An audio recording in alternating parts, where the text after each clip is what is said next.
బులెటిన్లో breaking news చూస్తున్నాం. MLA Danam Nagender కీలక వ్యాఖ్యలు చేశారు. తాను ఎవరికి భయపడే వ్యక్తిని కాదని, పదవుల కోసం తాను ఎక్కడికి పోలేదని దానం నాగేందర్ చెప్పారు.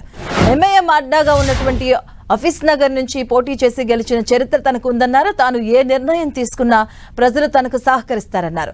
ప్రజల శ్రేయస్సుకు అనుగుణంగా తన నిర్ణయాలు ఉంటాయన్నారు దానం. ప్రజల ఆశీర్వాదంతోనే తాను 6 సార్లు గెలిచానని, ఖైరతాబాద్ ప్రజలే తనకు బలమన్నారు. ఫిరాయింపుల కేసుకు సంబంధించి ఎంతవరకు అయితే అంతవరకు ఫైట్ చేస్తానని, స్పీకర్ నోటీసులకు రిప్లై ఇచ్చానని, అయితే అక్కడి నుంచి మళ్లీ నాకు ఎలాంటి సమాచారం రాలేదన్నారు. నోటీసులను పిటిషనర్ అందుకుని ఉండొచ్చని, ఇక అఫిడవిట్ ను తన లాయర్ ఢిల్లీ నుంచి పంపించారని దానం నాగేందర్ చెప్పారు. పరిస్థితిని నిర్ణయించేందుకు లీగల్ అంశాలను పరిశీలిస్తున్నామని, స్పీకర్ ఏం అడిగినా సమాధానమిస్తానని, స్పీకర్ ప్రశ్నలకు అనుగుణంగా తన సమాధానాలు ఉంటాయని అన్నారు. ఇక బీఆర్ఎస్ చర్యలకు అనుగుణంగా తన రియాక్షన్ ఉంటుందని ఎమ్మెల్యే దానం నాగేందర్ స్పష్టం చేశారు. వాళ్ళు బీఆర్ఎస్ వాళ్ళు చెప్పారు, నన్ను సస్పెండ్ చేయలేదు కాబట్టి సస్పెండ్ చేసి ఉంటే వేరే రకం ఉండేది, దానికి రేపు జవాబు వేరే చెప్పేది.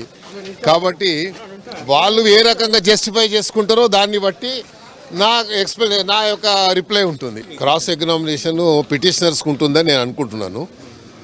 నాకు తెలిసిన లా ప్రకారంగా పిటిషనర్స్కి ఉంటుంది.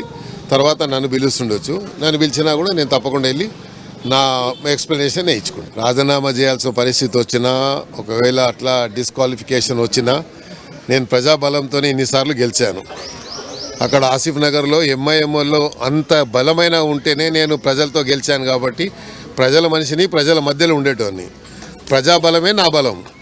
తప్పకుండా నేను అలాంటి పరిస్థితి వస్తే తప్పకుండా మళ్ళీ ప్రజాక్షేత్రంలో వస్తాను, తప్పకుండా మళ్ళీ పోట్లాడతాను.